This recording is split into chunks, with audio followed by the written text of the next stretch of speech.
Hello and welcome to another edition of Sutton Impact Family Style. I'm Jason. And I'm Bill. Interesting week, right, Jace? College football playoffs. College football playoffs. My alma mater UCF got kind of screwed again, I think. Mainly First because of they all, weren't let's even talk considered. about the performance of their quarterback. He did fantastic I thought he was off the charts. because they were down in the first half, and I mean, not only did they lose their quarterback going into that game, he might have lost his career. Like he may never play again. And he was the unquestioned leader of that team and the heart and soul of that team. Heart and soul of that team, MVP of that team. Like it looked like he had some kind of football future. Maybe not an NFL starter, but certainly could have played on an NFL team. Or he would have been in that Alliance League or whatever. He'd had something. He had something because he was. And he's probably going to be some kind of a football coach, or they'll probably offer him some kind of graduate assistantship to work with quarterbacks or something. UCF will take care of him, I'm sure. Yes. But how about the other quarterback comes in, fumbles on the very first play of the game, Yeah. and then recovers from that? He looked absolutely awesome. And as people pointed out, UCF has not lost a game in 2 years, including beating Auburn last year, who beat Alabama. They beat almost every team this year by double digits. And they've won 26 straight games. LSU, who has 2 losses. Yes. And hopefully I they'll. think they can beat LSU. Yeah. And I saw on some sports show today that if they beat LSU, they should once again get rings and once again hang a banner of being national champions. Back to back. Back to back.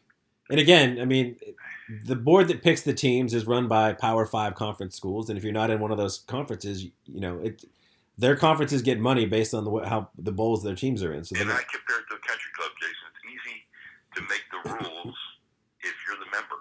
Yeah. And you can keep out who you want to keep out. You can let in who you want to let in. I think it's a travesty. I think I was hoping all the things would happen, and we wanted that to happen. We talked about last week on the show, where they didn't have a choice but to let UCF in. And I don't even think it would have mattered if the quarterback was healthy. I don't think they had any shot. Yeah, I mean, they would have had to jump Texas. They would have had to jump Oklahoma and Ohio State, which I thought was not going to happen. According to the committee, they were the 8th best team. So they weren't even in the conversation, according to them. Which I thought, at least throw the small conference team a bone and been like, it was down to the wire. They were, it was either them or Oklahoma, and we just felt, at least lie, I guess. I don't know. To make it seem like you care about the smaller school. Well, now we're going to get to see Oklahoma, Alabama in the one semifinal match. Yes. I think Clemson is going to destroy Notre Dame. Now, if you're Alabama, Tua did not look good in that game. He did not. Let's talk about that. That was a nice Jalen Hurst redemption story, wasn't it? It was beautiful. I mean, did Saban cry, or was I mistaken? It looked like he might have. He was crying. He was very emotional.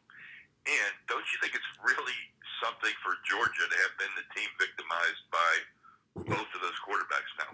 I know. But we should mention, as we talked a little bit off air, like if you're Georgia, you're up, you have the ball at the 50-yard line. What are you running that fake punt for? I mean, you're bringing in the quarterback who, obviously, there's never a quarterback in a punt formation unless the quarterback is going to do something other than punt. Right. You're playing against Saban, who does not miss details. And even once you saw that, you saw how they lined up. They lined up in a safe formation, so it almost looked like not only did you put your quarterback out there, but they were expecting shenanigans. Call a timeout, go and punt the ball.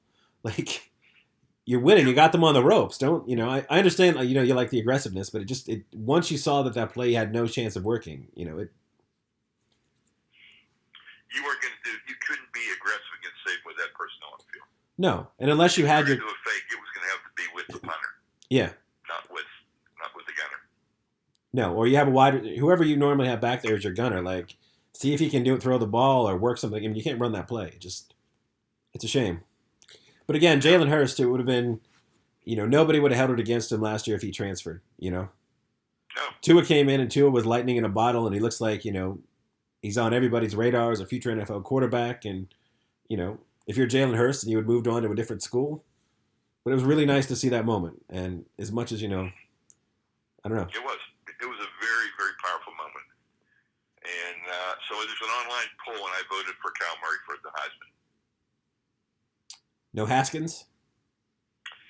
No, for some reason, and I like Haskins too. For some reason, Murray is just the most exciting player in the game. I mean, he gets 50, 60-yard runs, and I mean, he can throw. I mean, he's pretty incredible.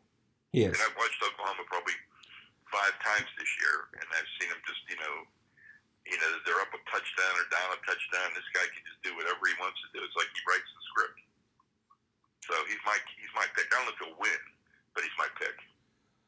Well, I guess since we're talking college football playoffs, I guess we have to say, do we think anybody can beat Alabama of these four, the other three teams? Clemson would be the only team with a shot. So you don't think Oklahoma can just hang a ton of points on them?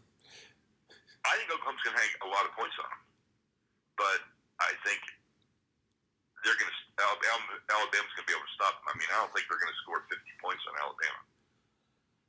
No, but I mean, Oklahoma has an amazing offensive line and amazing skill players, but so does Alabama. It's true, and this is going to be a true test. This is going to be a game worth watching. But I still think Alabama's going to win. But as dominant as they've been, they were tied at 10 at halftime to the Citadel. And like I said, I think a better coached Georgia team knocks them out last week. Because as nice as the Jalen Hurts story is, we saw what Jalen Hurts. I mean, Jalen Hurts is limited at quarterback.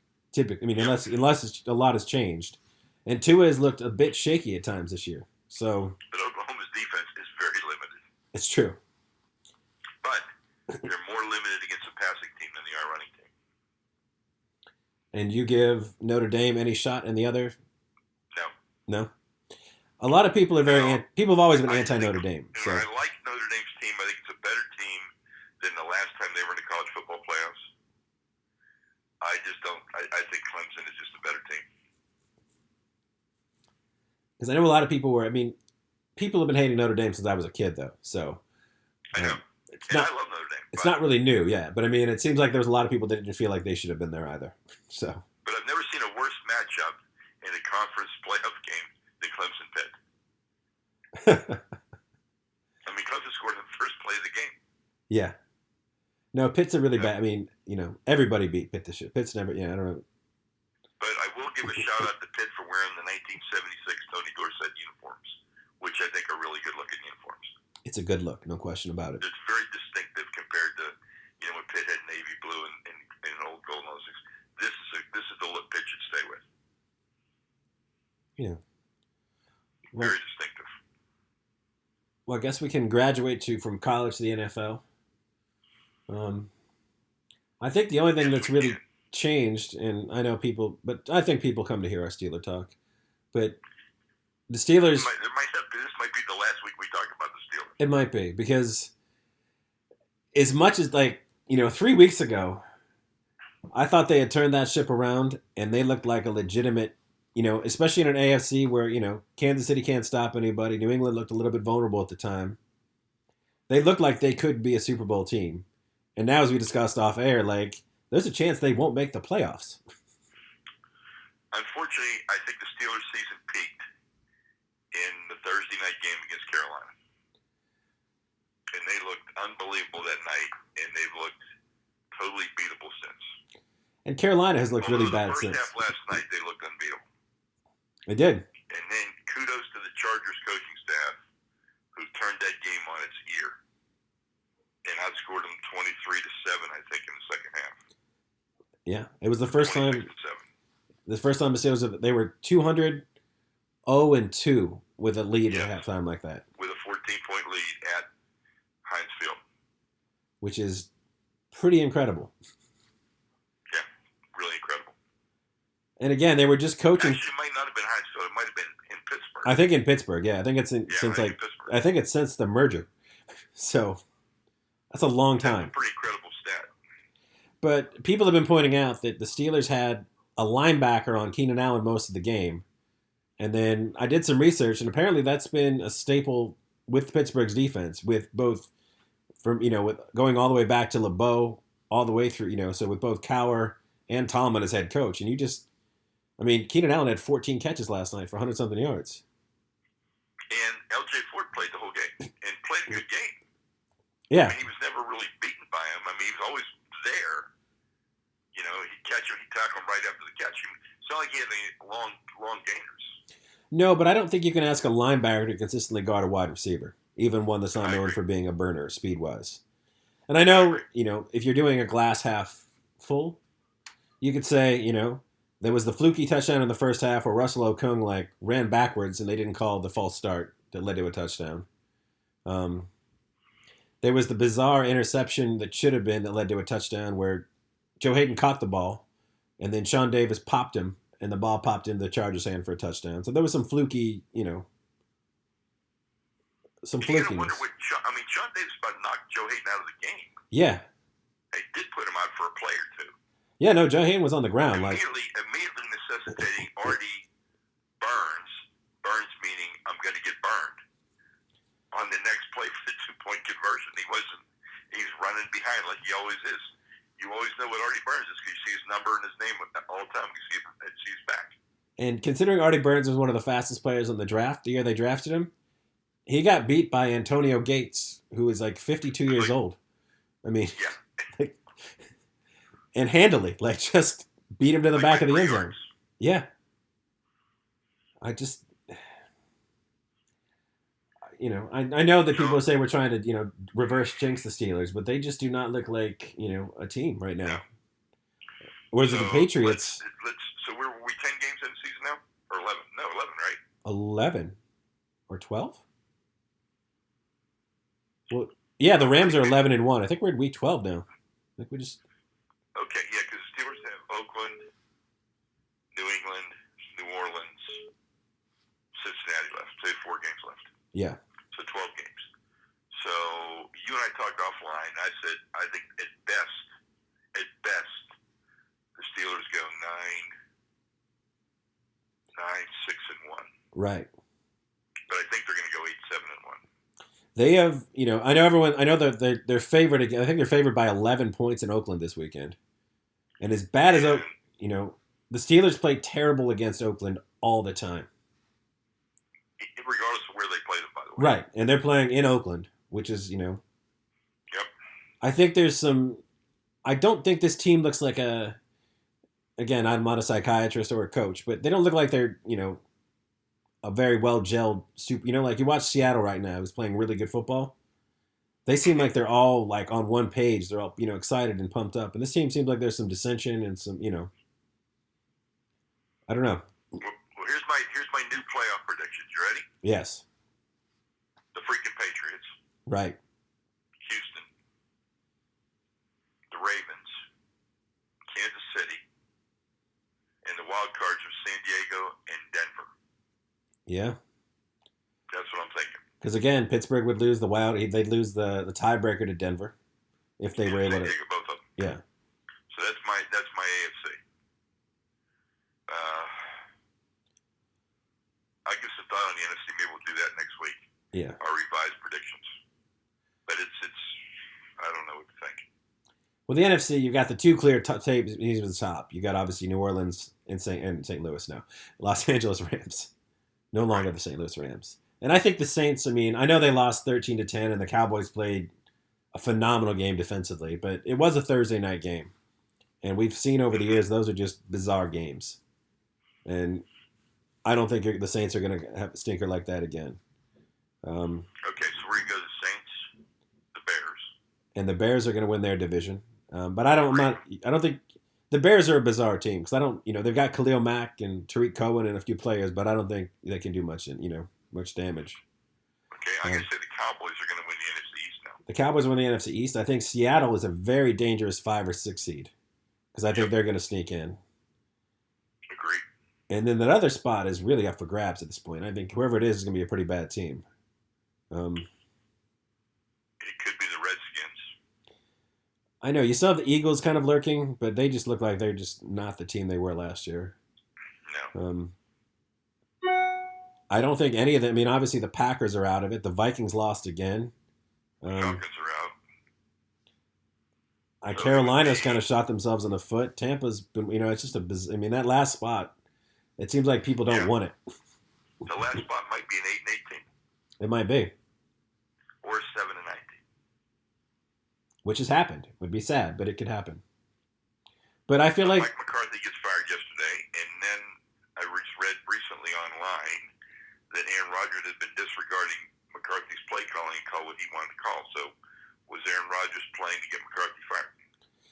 somebody, That'll be a story we might read about in the next week or so. I guess there's a couple of anonymous sources that have basically said that Aaron Rodgers is a better Jay Cutler. Like that he's not a very well-liked player as far as his personality goes. That he's very arrogant, very cocky. He's not much of a team guy, but he's just incredibly whereas Cutler didn't really have the talent and Rodgers does. But he doesn't. He's got a sourpuss look on his face all the time this year. So, but I did hear somebody make the case that I know Mike McCarthy he's the second NFL coach to ever be fired midseason that's won a Super Bowl, and the other coach I had never heard of. He had coached the Colts in Super Bowl II or something to a Super Bowl win, and he got fired the next season midseason. But they said for McCarthy, it actually gives him a chance to, to shop for a job. To shop for a job and be part of the interview interview process. When the Browns made their cut. Right.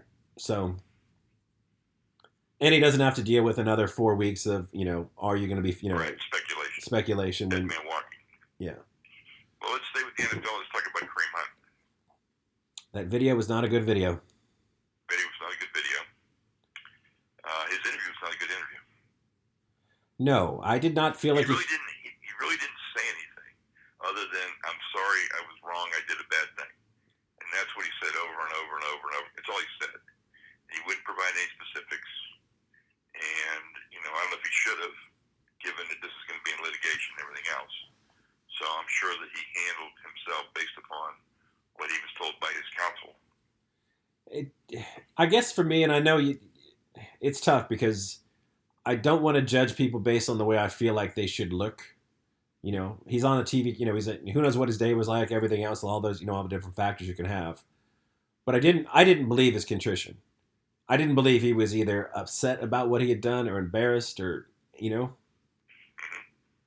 felt like he's like, these are what I have to say so I can play football again and get back to my life. So. And he asked for the interview, so you'd think he'd have been better coached, better prepared. Right. But again, I mean, not everybody can act. And if you don't, honestly feel like you did something bad, then it probably doesn't come off that way. And I know we just saw, right as we went on the air, on the podcast, there's another story that he assaulted a man in a nightclub recently. So, I didn't see that yet. Yeah, well, that's another TMZ story. So, Yeah, TMZ. Let's talk about TMZ for a second, because maybe this is our business moment. Yeah. Our business moment is, should you pay TMZ for the video that you need if you're investigating something?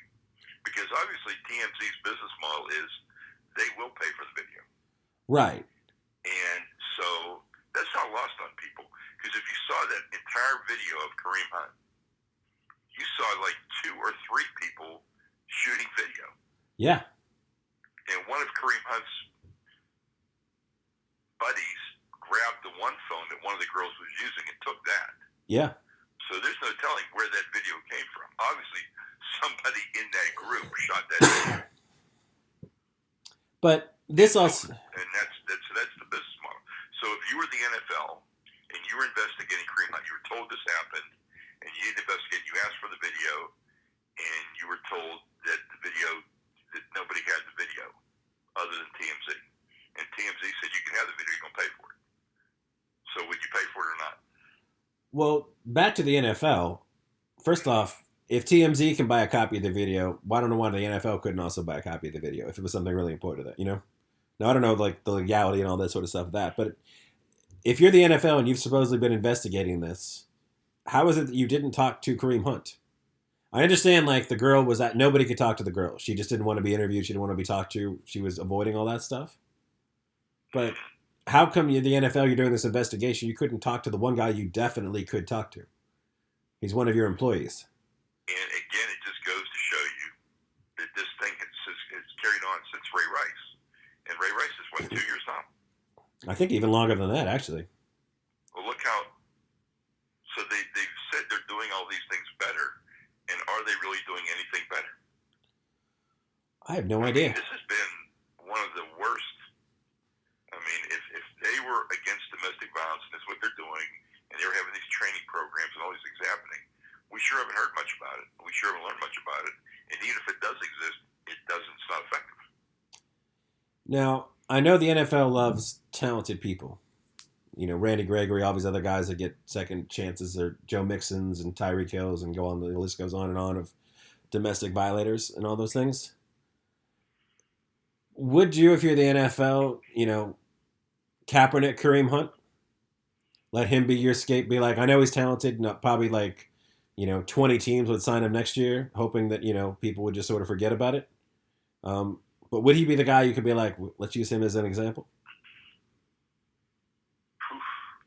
That's a very interesting question because, I mean, PR wise, you know, every NFL team would love a guy. For the league, Yeah. and it would send a really strong message to the players.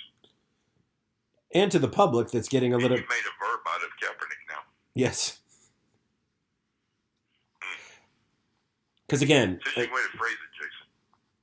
I know what you mean, but that really got my attention when you said that, because I think if they decide he can't play, and even for a year, a running back, a year, or 2 years, or whatever, is significant. Right. Or even if they just quietly behind closed doors be like, look, this guy is a black eye in our league. If we bring him back, you know, next year, it's going to look bad for us. Like, you know, we can find other talented running. I know he's great, and he's one of the best running backs in football. He's 23 years old, and he has 2 more years on a rookie contract. Like, GMs are probably salivating, and coaches are salivating. Like, if I had that guy, I could do so many things. But, like, if he's the guy you're like, this is our guy. We're going to put him out. He's the guy we're going to say, no more domestic violence. I think you got a point. I think this is powerful. I think this could be the one thing that changes it. Yeah. And again, like I said, I don't know Kareem Hunt. I mean, I don't know, you know. I know I brought up the TMZ story, but I mean, TMZ is also, you know, it's also a gossip site. So who knows what this story with the nightclub assault was or wasn't. You know, none of that, the details are out yet. Just that, you know, a man has accused him of assaulting him in a nightclub, but which would obviously, you know, show a pattern. But if this was, you know, a one-time drunken, although the kick, I just can't get past the kick. Nope. Because he went back over. He was leaving. Yeah. The episode could have actually been over. But then he re-escalated by going over to do that. And again, it wasn't a hard kick, but it still was one of those, like, to me, that was the nail in the coffin for him. Because, like, it went from being, like, a scrummy, stupid, drunken thing to, like, real psycho stuff. Anger. Yeah. So, I don't know. I'm going to keep following this, obviously, because it's very interesting. Like, you know, like, here's what we don't have in that video. We don't have sound. No. And, you know, like, you know, and I'm not defending the guy. But what if she was laying on the ground and she said, I'll ruin your career for this? Right. We don't know that. And I know part of his story is... that's what caused the anger or not. There's still no excuse for kicking somebody. No. But, and then somebody else said, you know, if those were really your friends that were with you, yeah, they should have managed that situation much, much, much better. And the 2 guys pick him up and take him and drag him back in the room, get him out of the hallway. I will say he's one of the most elusive, powerful running backs in football, and he doesn't have any boys that are really big enough to stop him, which may be, you know. No, but like I told you, look at his eyes in that video. He was 3 sheets to the wind. Yeah.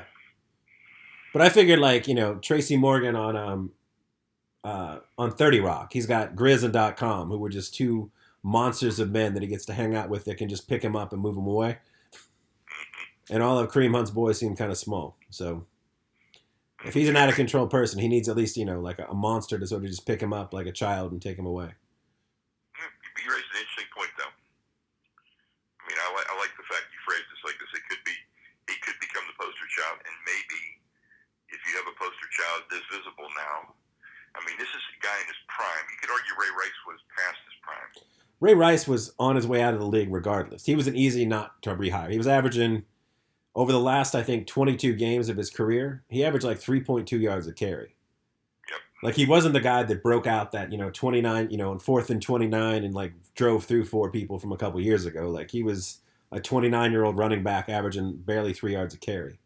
I mean, it was a very easy, like, where Kareem Hunt is probably, you got Gurley, Kamara, I suppose still Le'Veon Bell, and then probably Kareem Hunt's that next name on that list. Well, no, I guess Barkley, Ezekiel Elliott, Kareem Hunt. I mean, he's in that, He's in that elite group. He's in that elite group of, Yeah, he's an elite group. And like I said, he's 23 with 2 years left on a rookie deal. I mean, if they sacrifice him Kaepernick style, like, as an example to everybody, like, we're not putting up with this anymore, that would send a real message. But again, you don't want to see somebody, again, I don't know him, I don't know his past, so if it was one horrible night, you'd hate to see somebody lose their entire livelihood for the rest of their lives for that. But I don't know.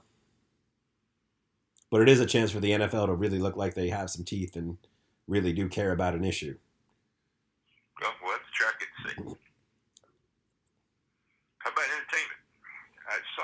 I've been watching this preview for this show coming on Netflix, and it's also going to be released in theaters, which I think is really interesting. I didn't know any Netflix things went like that. You mean a movie? A movie, yeah. Yeah, they do a lot of the dual releasing on Netflix. Okay, have you seen The Bird Box? Is that what it's called? Yeah.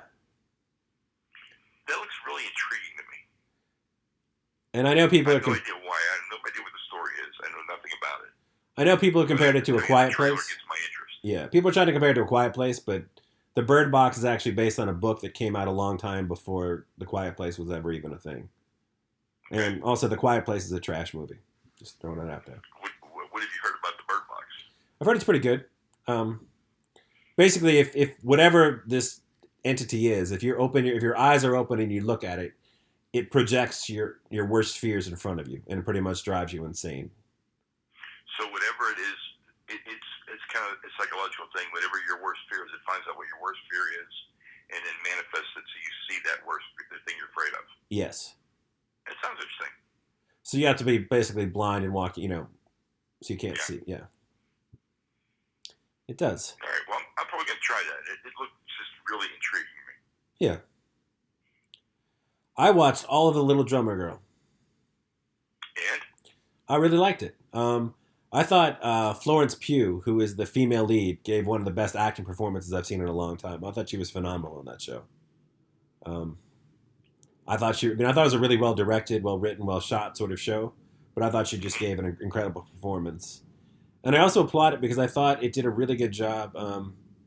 It involves Israel and Palestine and some terrorism and some counter spy sort of stuff, just as a general overview of the show. So you like the plot too? I like the plot too, but I thought they did a really good job of, in a situation like that, as like we have around the world today, nobody really gets to always look like the good guy per se. Mm-hmm. Like they weren't just curly mustached, tied to a railroad track sort of villains.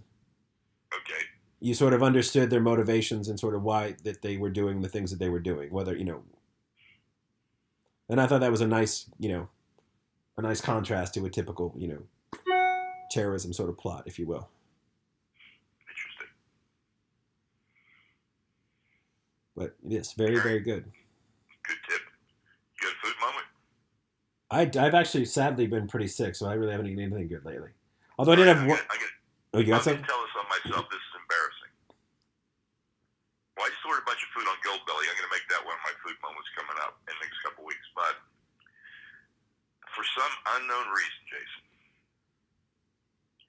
I passed a Burger King and I had a craving for Burger King. Burger King? I know. It doesn't sound like our food moment, does it? No, it does not. So it was after softball and I was hungry. Okay. And I didn't have a chance. I was starving, and so I went into Burger King and had a double Big King. And I'm going to sit here and tell you it wasn't as bad as I remember Burger King. So I was pleasantly surprised. Not enough that I'm going to go to Burger King regularly, but it was, for fast food, I thought it was much better than I remembered. To be fair, I haven't been back to Burger King in... I've probably been at Burger King in 3 or 4 years. I think it's been even longer for me. For me, it was like, once I tasted, and I don't know if it counts as fast food, but whatever the Shake Shack, Five Guys, BurgerFi genre is, I just never felt the need to go back to Burger King or McDonald's for a burger.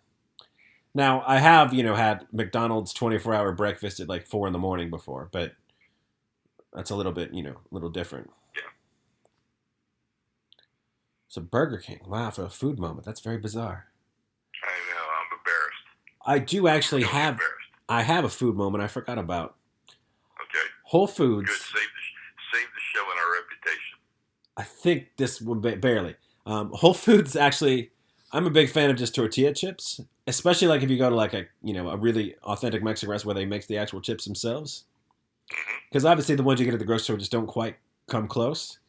But Right. there's Whole Foods sells this chip that looks like a generic chip. It's called Have a Good Chip, and it's these really thick, delicious tortilla chips. They come in like a clear plastic bag, and they always put them on like the bottom shelf. My only knock against them is that you're getting probably about a third actual tortilla chip and 2/3 of broken tortilla chips every bag, no matter what. But Yeah, they're just fragile. they're real fragile, but it tastes as close to like a restaurant chip as I've ever had in a grocery store. And what are you putting on your chips? Actually, again, I'm shouting out Whole Foods. They have a brand of it's like a queso. It's Austin's green chili queso, and it's really good. The medium is what I would recommend. Now, I typically like very spicy things, and the hot is good, but the hot basically just tastes like peppers, and you don't really get any cheese. Whereas the medium, you get a nice mix of cheese and peppers.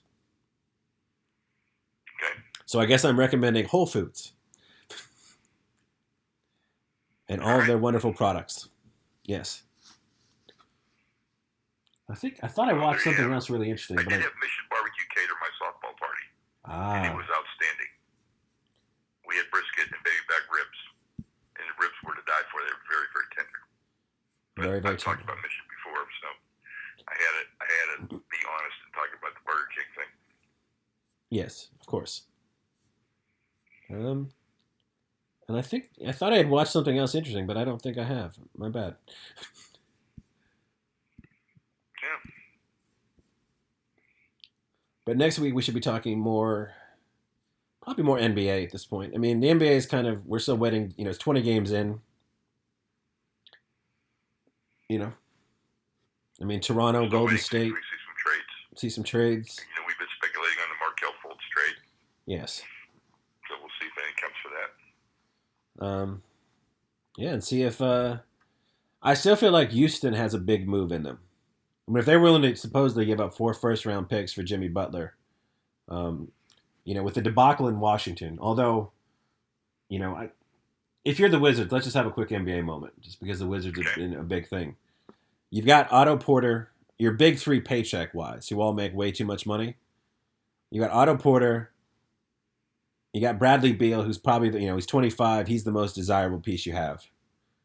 And then you have John Wall, who's going to be 30 this year, or 31 this year. And next year, Desirable piece you have. his 4-year extension kicks in next year, which will pay him over $40 million for the last 2 years. And John Wall has been a less than desirable point guard. So you're stuck with John Wall, because according to GMs around the league, that's the most untradeable contract they've ever seen, which says something. They just don't want a 36-year-old John Wall with a $42 million player option in 5 years. They just think that's just death. So you're stuck with Wall. Now, he and Beal obviously don't seem to get along, and Beal's by far your best piece. But, if you're stuck with Wall, you're probably going to be a high lottery team for the rest of his career. What can you do? Good point. Do you just take the best possible load you can get from Bradley Beal and just, I don't know, hope John Wall gets hurt? I just don't know what you do if you're Washington. They're in a really bad spot, And that's a franchise that's not had real good luck, No. skill, doing whatever you talk about. No, they have not. Teams that, it's been a long time since Washington was seriously in the mix. They had 1 year where they were, With a Gilbert. playoff team and, whatever, but they kind of overachieved that year, and they haven't achieved lately. No, they had that one really good year where Gilbert Arenas and those guys went head-to-head with LeBron. And then I think the next year was the gun in the locker room, right? Yeah. And it's just been all downhill since then. The Wizards became the Bullets and again. Gilbert Arenas was in Orlando Magic. Yeah. Wow. In one of the most bizarre trades ever. Yes, indeed. All right, we'll be back next week with NFL talk, NBA talk, business talk. And I'm going to digest the Cano to the Mets trade and talk about that next week. I still have to sit through that. Yes. And in a quick hockey minute, the Penguins made another bizarre trade. They did one of those lovely, we'll trade our junk for your junk trades. Our draft pick that's never worked out for your draft pick that's never worked out, which is somewhat of a good thing, but I just don't, Rutherford just got an extension, but I feel like he... I'm always a big fan of those trades. Yeah, they traded, Daniel Sprong, who looks like he has all the potential in the world, has just never been able to get it done. And they got I think his name's Robinson. He's a defensive player that, was the second round pick like 4 years ago. He's 22. So it's one of those, here's our draft pick that never worked out. Give me your draft pick that never worked out. And we'll hope that, somewhere in the middle something happens. Yeah. But to finish off our hockey moment, it's just going to be Penguins related. Unless they are able to get Matt Murray from 2 seasons ago to somehow be the player he used to be, even though he's only 23 years old, they're already done too. It's not a good year for Pittsburgh sports. Well, is he on injured reserve now? He's back to practicing again against the latest concussion, but he's been very shaky for the last season and a half. Yeah, he has. And I think they were wishing maybe that they still had a certain goalie that played in Las Vegas. Well, that was the when you had those two, because the one year, Fleury was a little shaky. He got hurt. Murray came in. They won the cup. The next year, Murray was the starting goalie. He got hurt. Fleury came in. They won the cup. So, and now you got nothing. Yep. But at the time, you take the 21-year-old future All-Star that helped you win a cup over the 35-year-old. I mean, that's a seemingly no-brainer. So, but that's it for this week. Hey, for Christmas, we sure would like some more Patreon support. We would love that. That would be about the best gift we could get. We've already got our new technology that we're going to have hooked up, so our shows in January will be based on our new technology. And we should be bringing in a few more, a few more guest callers, some things along those lines. So, yeah. Yes. All right. We'll talk to you next week.